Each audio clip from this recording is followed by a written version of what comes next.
Alternancia en el poder del 2000 a 2012. Hablar sobre alternancia no es solo de importancia para los partidos políticos de México, también resulta relevante para los ciudadanos que al final de cuentas son los que optaron porque este tuviera lugar en el país, tanto en el 2000 como en el 2012. Para entender el fenómeno de la alternancia en México, primero es necesario abordar la definición de esta.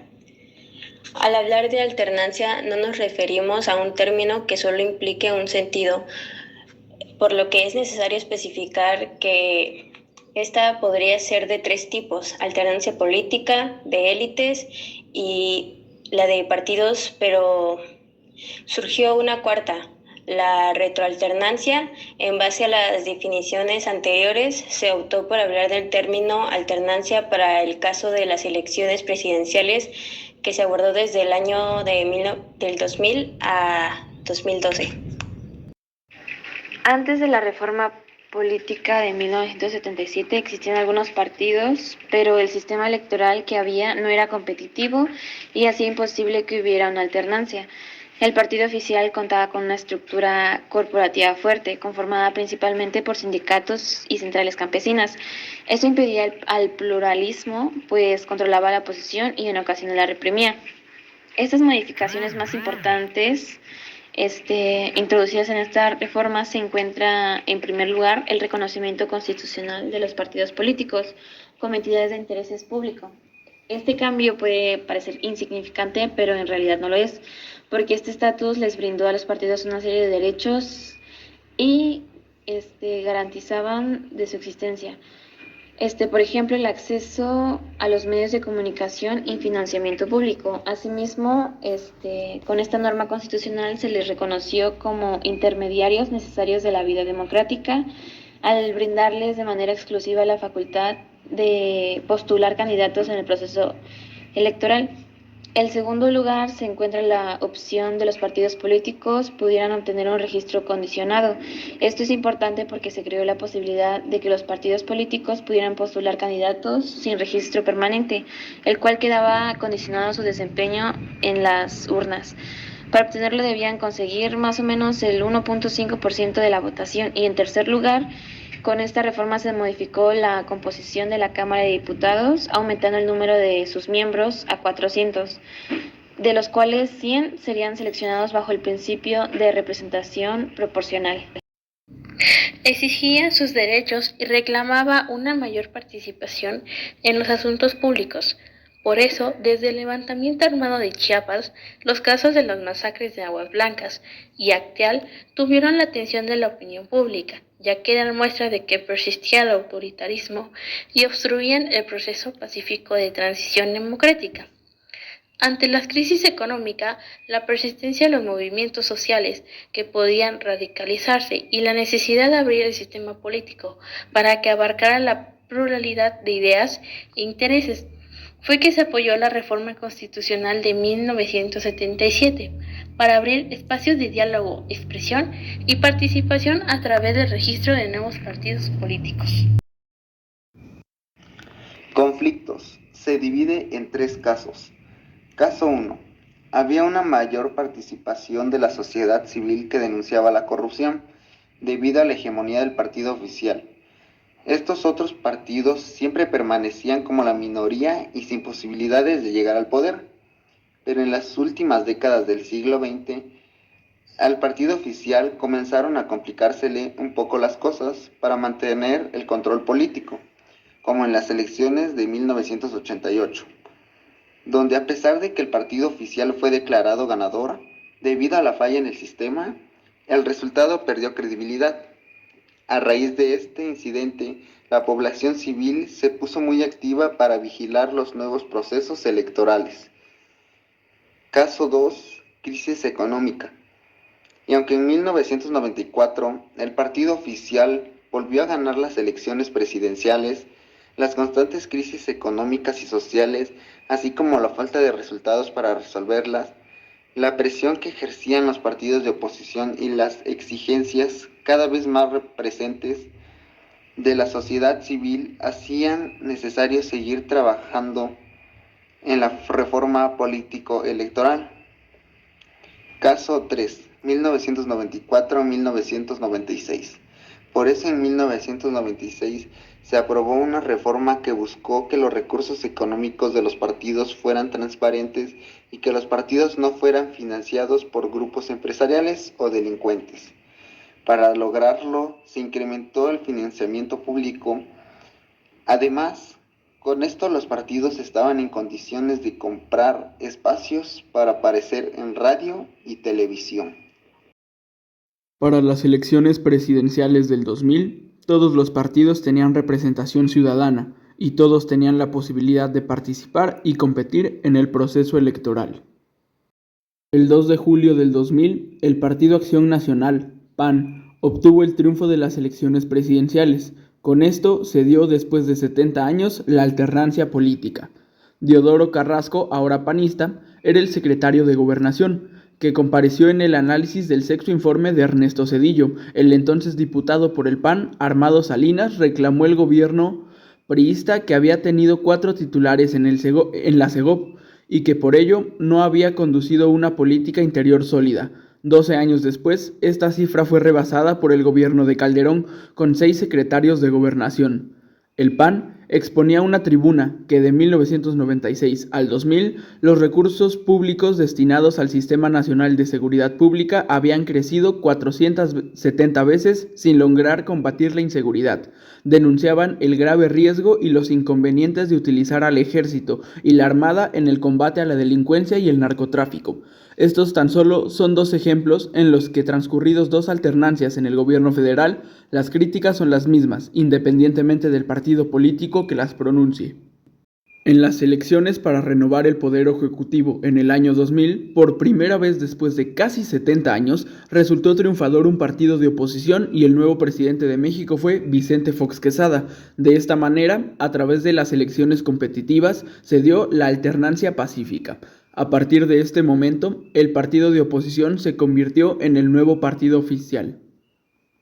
El triunfo en 2000 es una elección impecable democrática del Vicente Fox.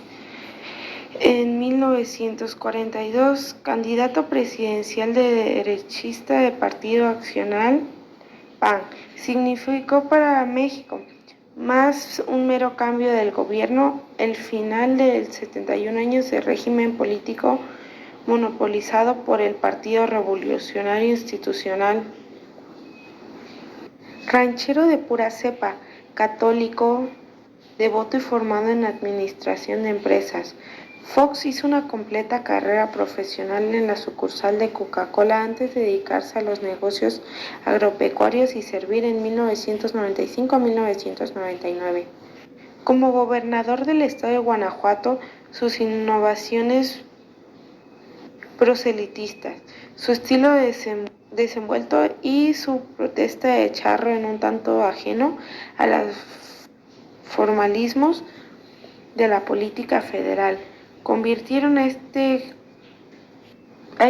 panista típico en un sucesor de Ernesto Zedillo, trayendo consigo una ambiciosa agenda de transformaciones para el país. En sus 6 años de mandato, la falta de mayoría legislativa dejó el distenio importantes reformas, estructuras y constituciones, mientras que otras y mudanzas de calado que le vieron la luz, como la reforma tributaria, no dieron los frutos esperados. El desbloqueo parlamentario de nuevo marco jurídico de Chiapas, la ley sobre los derechos y cultura indígena, no satisfizo a los insurrectores zapatistas. Por otro lado, el sobrio crecimiento económico ligado a la coyuntura en el Estados Unidos y los precios del petróleo, aunque acompañado, eso sí, de salud financiera, estabilidad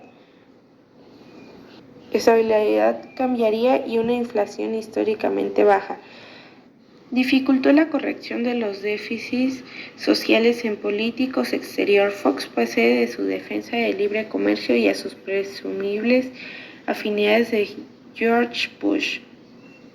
Otro presidente vaquero no consiguió arrancar de Washington un acuerdo migratorio tras los atentados de 11 de agudizaron las preocupaciones del vecino norteño por la seguridad fronteriza. Asimismo, la nueva doctrina diplomática pro derechos humanos disparó sonando tarascadas con la Cuba del Castro y de la Venezuela de Chávez.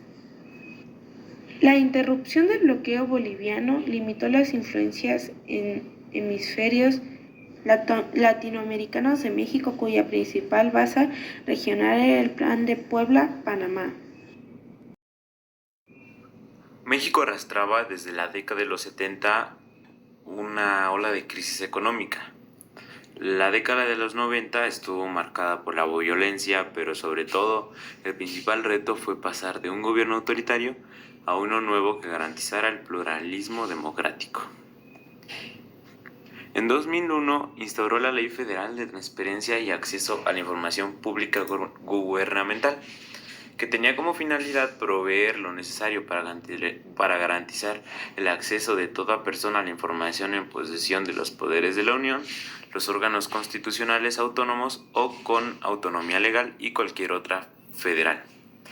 Y también en 2006 las opiniones políticas se fragmentaron y en ese contexto se presentaron las elecciones. Bueno, ya hemos presentado a Felipe Calderón, pero ahora déjenme hablarles un poco sobre quién es él, de dónde viene y un poco sobre su vida.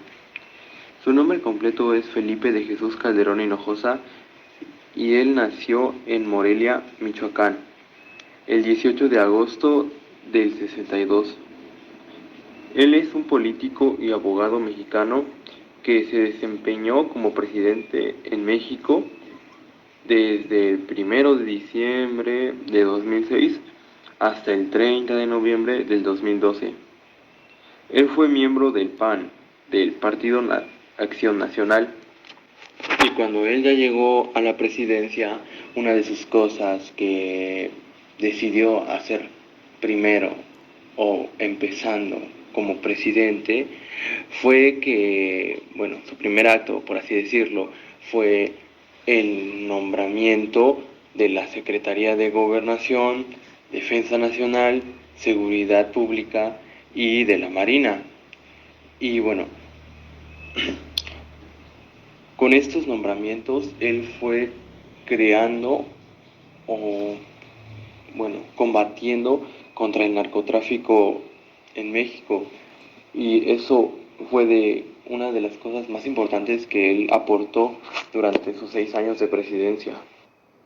Por otro lado, por el lado de la educación, tuvo una política de mayor impacto en este sector, en el sector educativo, impulsada por él mismo, cual fue la ACE, que es la Alianza por la Calidad de la Educación, ya que él decidió y quiso establecer que las plazas de nueva creación en las escuelas públicas se pudieran asignar mediante un concurso nacional de opción.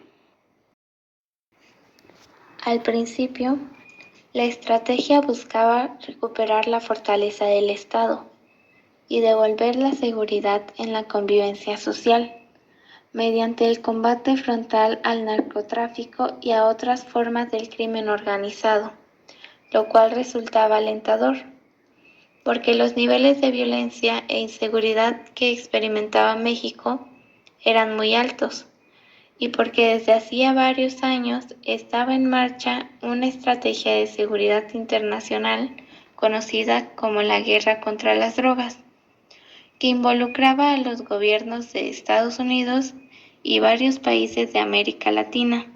De esa forma, con el apoyo de las Fuerzas Armadas, el Estado mexicano emprendió una lucha para acabar con este problema. El crimen organizado contraatacó con todo su poder al Estado.